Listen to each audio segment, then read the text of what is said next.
nuestras Biblias en el libro de Isaías, capítulo 1, desde el versículo 18 al versículo 20. Y dice la palabra del Señor: venid luego, dice Jehová, y estemos a cuenta. Si vuestros pecados fueren como la grana, como la nieve serán emblanquecidos. Si fueren rojos como el carmesí, vendrán a ser como blanca lana. Si quisiereis y oyereis, comeréis el bien de la tierra. Si no quisiereis y fuereis rebeldes, seréis consumidos a espada, porque la boca de Jehová lo ha dicho. No es, hermanos, que vamos a ser consumidos con una espada de acero inoxidable, de acero estándar steel, el mejor acero con doble filo. No es esa espada, es esta espada. Esta es la espada, hermano, por la cual seremos consumidos. Cuando el Señor habla de venid luego, venid luego. Ven, ven, dice el Señor, pero ven ya. Como estableciendo lo que nosotros llamaríamos un litigio, o un sinónimo podría ser una discusión, un pleito. ¿Ok? Como queriendo decir, ven ya. Porque aquellos como que no quieren venir. Entonces, él da y dice, venid luego. Venid para que arreglemos este problema, esta cuestión. Ven, arreglémosla, pues. Que nos dice el versículo 18. Pero en este versículo 18, cuando el Señor dice venid luego, se habla de una formación gramatical que nosotros llamaríamos una proposición. Y a la vez nos quiere expresar, digamos, al sujeto que llama, lo llama que venga luego. El sujeto y el predicado. Venid. Ven tú. El verbo venir. Yo vengo, tú vienes. Pero el Señor le dice, venid luego. El luego quiere decir, ven ya. No estés esperando más tiempo. Porque si tú comienzas a esperar más tiempo, entonces te quedan dos opciones. Si no vienes, el tiempo se te puede acabar de tu vida en esta tierra. Pero si tienes un ultimátum, yo te doy un ultimátum. Luego, ven ya, luego, yo te espero, pero te espero ya. No te estoy diciendo, tómate todo el tiempo que quieres. No está diciendo eso. Está diciendo, venid ya, inmediato. Pero cuando el Señor murió en la cruz del Calvario, dejó establecido su misericordia y su verdad.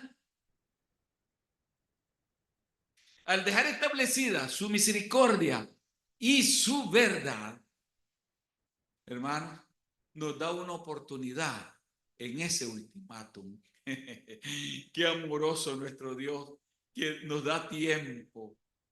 Pero ese ultimátum, hermano, de misericordia, no debe de ser, como dicen, abusado. sino que debe de ser, hermano, debe de ser contemplado como la gracia que nos da Él, hermano, de oportunidad de perdón. Por eso Él dice, arrepentíos y sed perdonados. Arrepentíos y sed perdonados. Y aquí viene el análisis exegético de la palabra de Dios. ¿Cuántas veces hemos leído el versículo? Venid luego y estemos a cuenta. Si vuestros pecados fueren como la grana, como la nieve serán emblanquecidos. Y si fueren rojos como el carmesí, vendrán a ser como blanca lana. ¿Por qué razón el Espíritu Santo revela al profeta esos dos colores? La grana y el carmesí. ¿Qué tiene que ver eso con la realidad del hombre? Con nuestra realidad. ¿Qué tiene que ver? ¿Y por qué el Señor revela al profeta por medio del Espíritu Santo? Porque en toda la Biblia es el Espíritu Santo quien habla. No es el hombre, es el Espíritu Santo. Y es el Espíritu Santo quien habla hoy, porque es la palabra que estamos leyendo.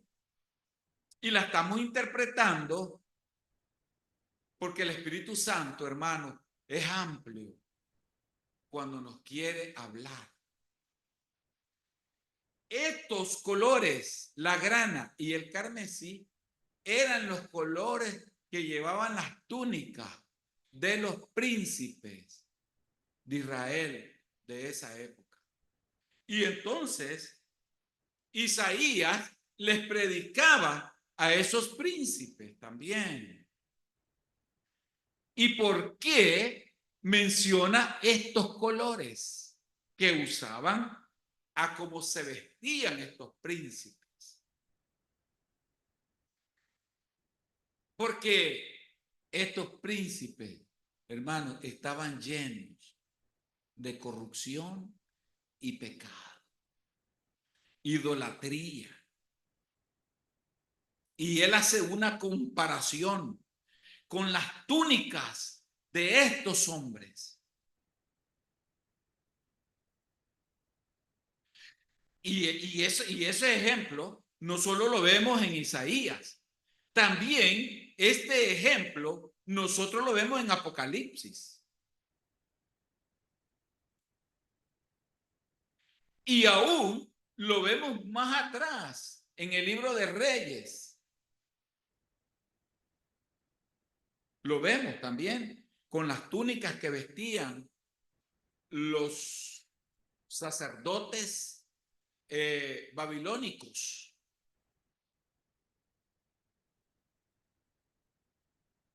Vestían unas túnicas pero llenas de maldad. Los colores escarlata, rojo púrpura, símbolo de pecado. Entonces, él les dice, si vuestros pecados fueren como la grana y como la nieve, van a ser emblanquecidos. Entonces aquí el Señor hace una interpretación exegética y hermenéutica a la vez. Porque la nieve simboliza blancura, hermano. Cuando nosotros vemos caer la nieve en los techos se ven, hermanos, blancos. Cuando vemos la nieve en los árboles, se ven blancos puros, se ven preciosos, porque lo blanco es pureza. Y entonces el Señor trae a colación la diferencia entre los colores que reflejan el pecado en el hombre, aunque el rojo refleja en otras interpretaciones bíblicas la sangre de Cristo, su sangre, pero entonces es otra interpretación bíblica. Pero acá la interpretación, hermanos, del carmesí y del rojo es el pecado de las ropas, los colores que vestían estos príncipes. Esa es la diferencia. Es maravilloso. Esto es maravilloso, hermano.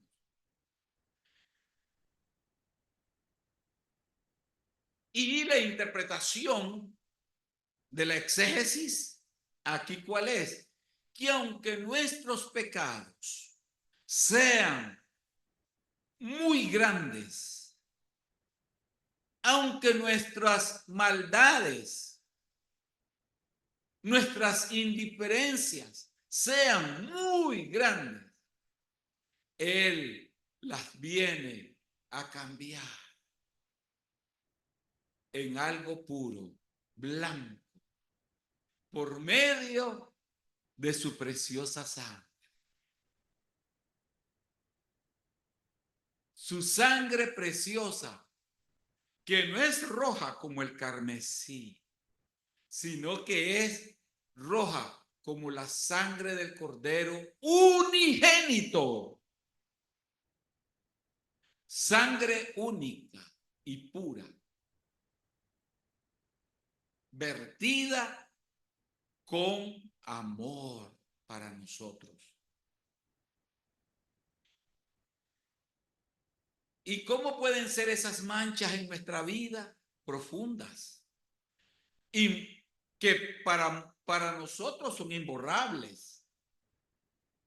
Pero para Dios son borrables. El único que las puede borrar es el Señor. Así es que la gracia puede restaurar el carácter a su blancura y a su pureza moral. Entonces, la gracia por medio de la sangre de Jesucristo puede restaurar no solamente a nosotros que estamos aquí hoy, sino a los otros que están fuera. La gracia de Dios, hermano, puede llegar hasta ellos también. Por los hermanos que están en Zoom, hay como 6 hermanos en Zoom. A ellos llega la gracia de Dios también. A ellos les llega. Entonces, no significa, hermano, de que si hoy cometimos una falta, es tiempo de perdón. Tiempo de perdón. Lo que Dios no le agrada, hermano, es que nosotros practiquemos el pecado y estemos en la iglesia. Eso, hermano, enferma a la iglesia, enferma a la congregación y, hermano, ofende a Jesucristo, quien derramó su preciosa sangre en la cruz del Calvario. Eso lo ofende. Es mejor, hermanos, estar los que estamos, el remanente fiel, pero en santidad. Porque un día, hermanos, aquí nos vamos a ver nuestras caras, pero también nos las veremos en el cielo. Y entonces aquí dice, hermanos, la palabra del Señor también en Apocalipsis capítulo 3, del versículo 4 al versículo 5. Y así es como Juan habla de aquellos que han lavado sus ropas y las han emblanquecido en el bautismo purificador de la sangre del Cordero.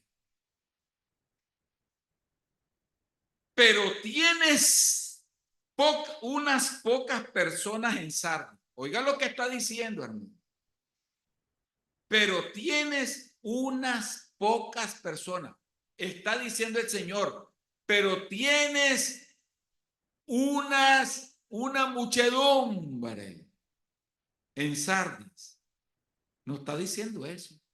Está diciendo, pero tienes unas pocas personas en Sardi. Sardi es una iglesia que está ubicada en una de las islas del Asia Menor, una de las 7 iglesias del Asia Menor, de las cuales le escribió el apóstol Juan a ellas, les mandó cartas de aliento, de fortaleza. Eran iglesias que estaban ubicadas en el Asia Menor, cerca de las costas, podemos decir, de Italia, Francia, España. En ese mar de por ahí estaban las islas. Entonces, ahí estaba una de las islas, la isla de Sardes, la iglesia. En una de esas islas estaba la iglesia que lleva por nombre Sardes. Mire qué bello, hermano. Y nos está hablando a nosotros, aquí, ahorita. A nosotros, esta palabra. Pero tienes unas pocas personas en Sardes que no han manchado sus vestiduras. Estos no han manchado sus vestiduras, como queriendo decir, no están ni como la grana, ni rojas como el carmesí. No están así. No las han manchado. No las han manchado. Resultado de esta oración, esta es una oración en donde el Señor expresa, digamos, donde el apóstol, ¿verdad? Si ustedes leen, pero tienes unas pocas personas en Sardes que no han manchado sus vestiduras y andarán conmigo en vestiduras blancas porque son dignas. Si nosotros invertimos la frase de la oración, vean qué importante, vemos nosotros una respuesta de acción, vemos una respuesta de acción en lo que nos quiere decir el apóstol. Dice, como resultado,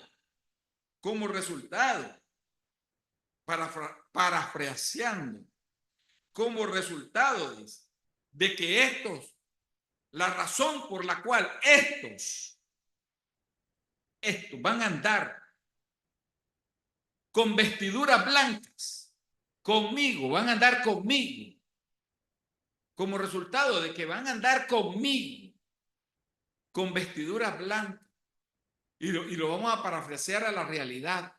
Estos van a andar conmigo porque evitaron el pecado y andaban en santidad. Como resultado,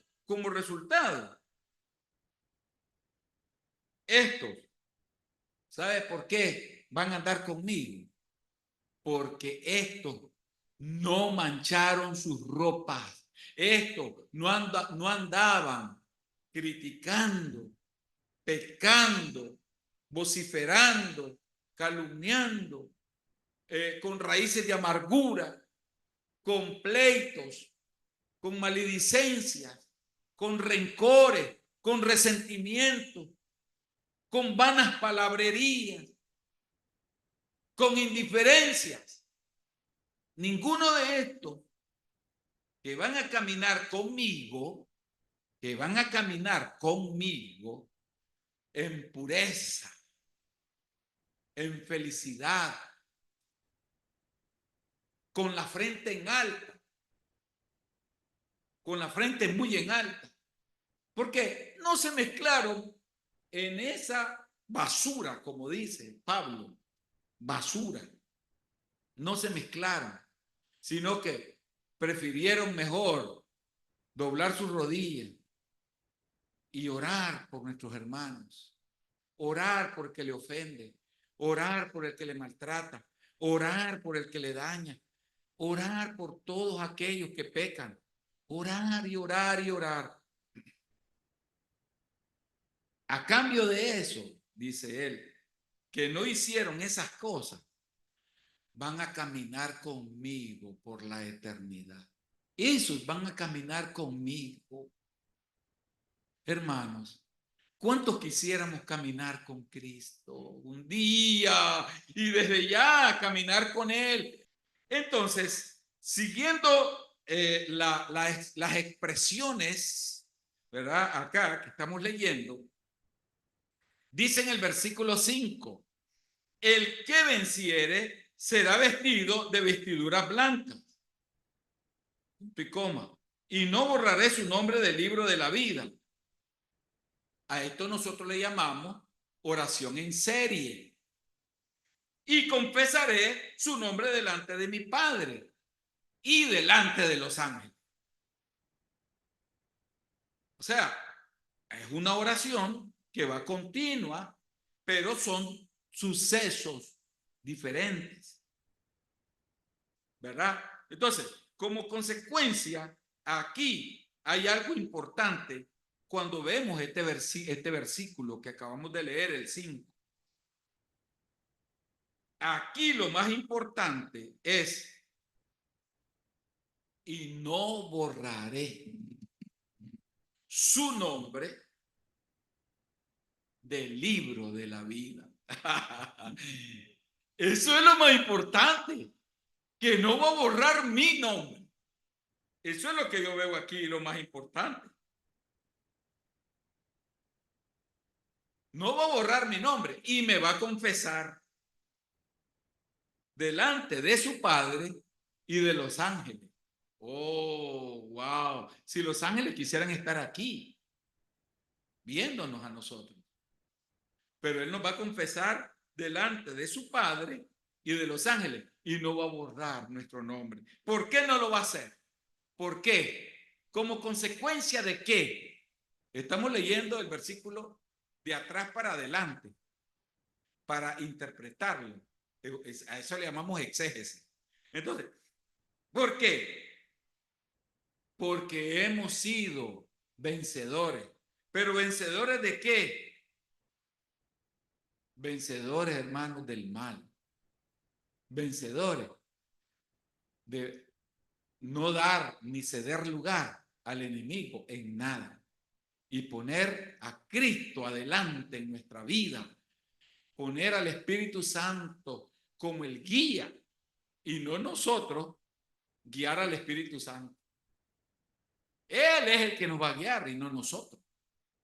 Dejémonos guiar por la poderosa mano de nuestro Dios por medio de su Espíritu Santo. En las manos de Dios, Él nos va a embellecer nuestras ropas, que son la justicia de nuestras, la justicia de Dios. Y dice el versículo 14, el 7, Apocalipsis 7:14. Apocalipsis 7:14. Miren qué interpretación más linda de estos versículos, ¿verdad? Yo le dije, Señor, tú lo sabes. Y él me dijo, estos son los que han salido de la gran tribulación y han lavado sus ropas y las han emblanquecido en la sangre del Cordero. Literalmente podríamos interpretar de los que salieron van a salir de la tribulación, pero también, hermano, Jesucristo más bien, va a presentar ante su Padre a nosotros también. Los que también hemos lavado nuestras ropas. Cuando dice nuestras ropas, entonces, hermanos, pero estas ropas a las cuales se refiere el apóstol es, hermano, a nuestras acciones que nosotros hacemos en esta tierra. ¿Qué ropa se viste usted? Es mi testimonio quien va a vestirme con la ropa espiritual que aquí se refiere. Mi testimonio. Esa es la ropa que nosotros tenemos que cargar. Nuestro testimonio. ¿Y todo para qué, hermanos? Todo esto. ¿Y todo cuál es el propósito? ¿Cuál es el propósito? de que nosotros, hermanos, reflejemos un vestido, un traje blanco, espiritual, lleno de amor, de armonía, de comprensión, de entendimiento, de humildad, de paz para con nuestros hermanos y para con todos. ¿Va a vivir usted una vida de amargura? A donde vaya, va a andar amargado. ¿Quiere usted vivir esa vida? No, hermano, no es necesario. Hay que vivir una vida de felicidad. Y cualquiera diría, no, pobrecito Pablo no pudo andar tranquilo toda su vida porque el Señor le puso un aguijón.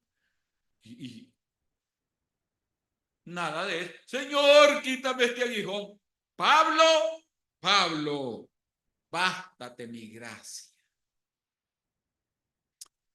Basta la gracia que Él nos da de perdón.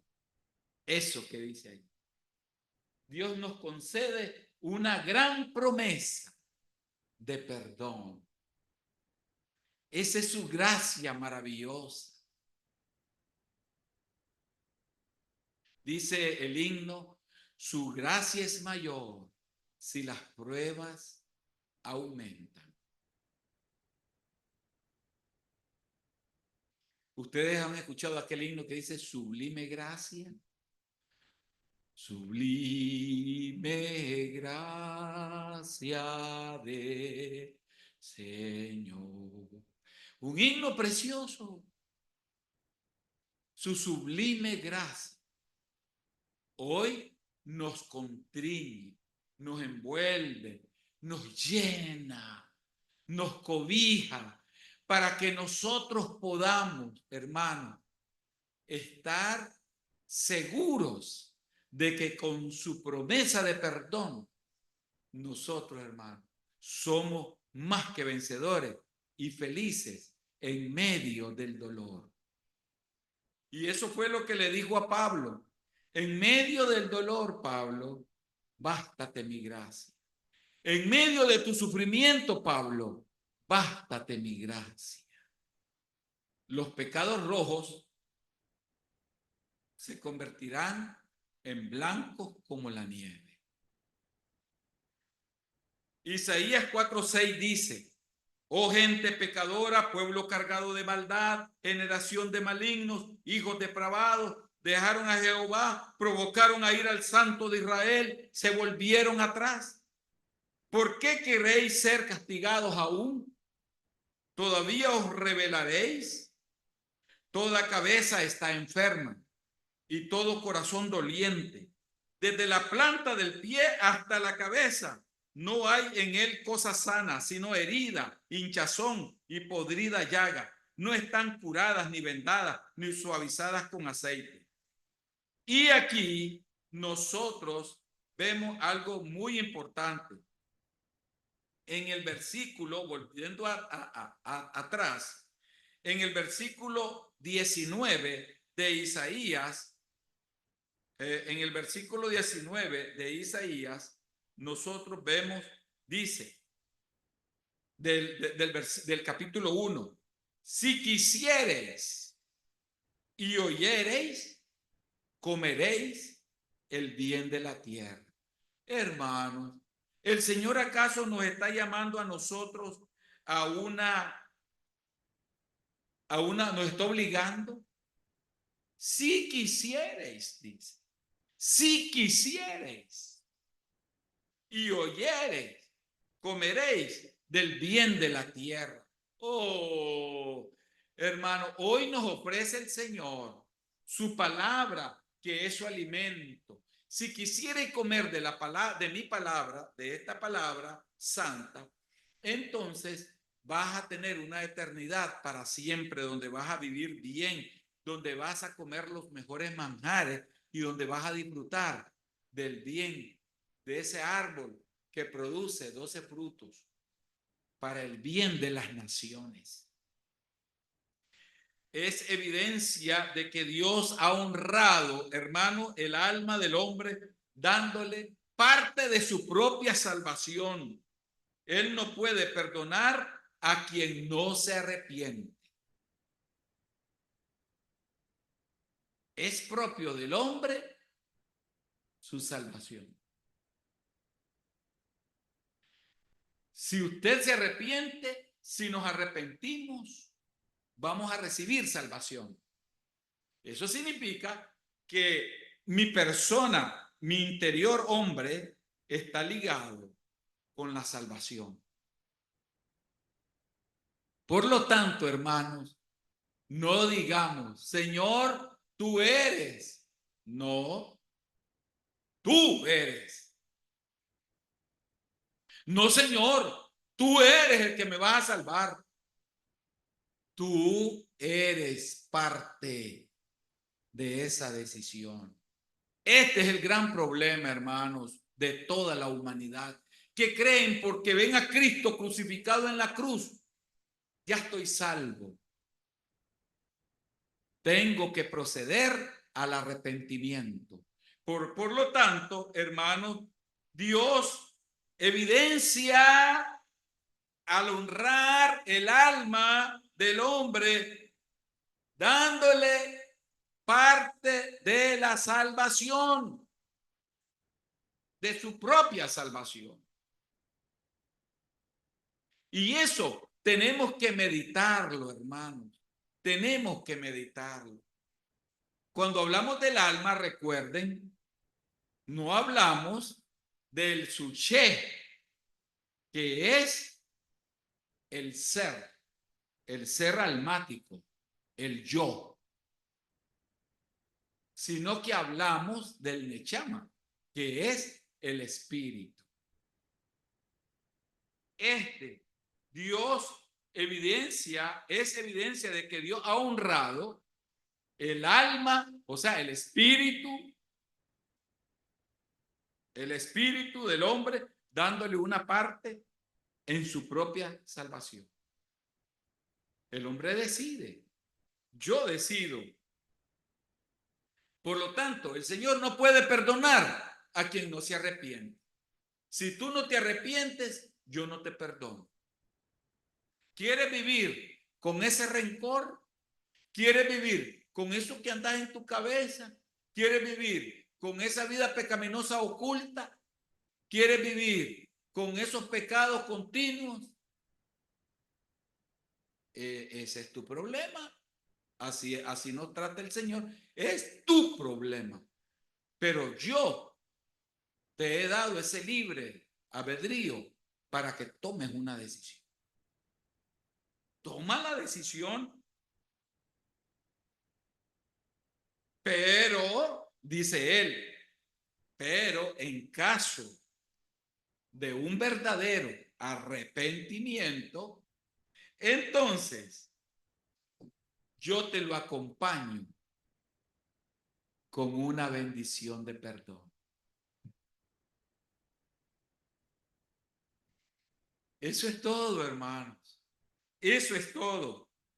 Si no queréis, aquí viene la sentencia en el versículo 20, en el 20. Si no quisiereis y fuereis rebelde, seréis consumidos a espada, porque la boca de Jehová lo ha dicho. Hermanos, vamos a permitir ser consumidos por la palabra de Dios un día, hermano. Nosotros vamos a morir satisfechos de que nos perdone el Señor, de su perdón, de la bendición de su perdón, de la promesa del perdón, de su gran promesa. De eso es que nosotros, hermanos, tenemos que estar orgullosos de buscar ese perdón. Y este es el momento, hermano, de buscar este perdón. Voy a pedir que pasen todos aquí al frente.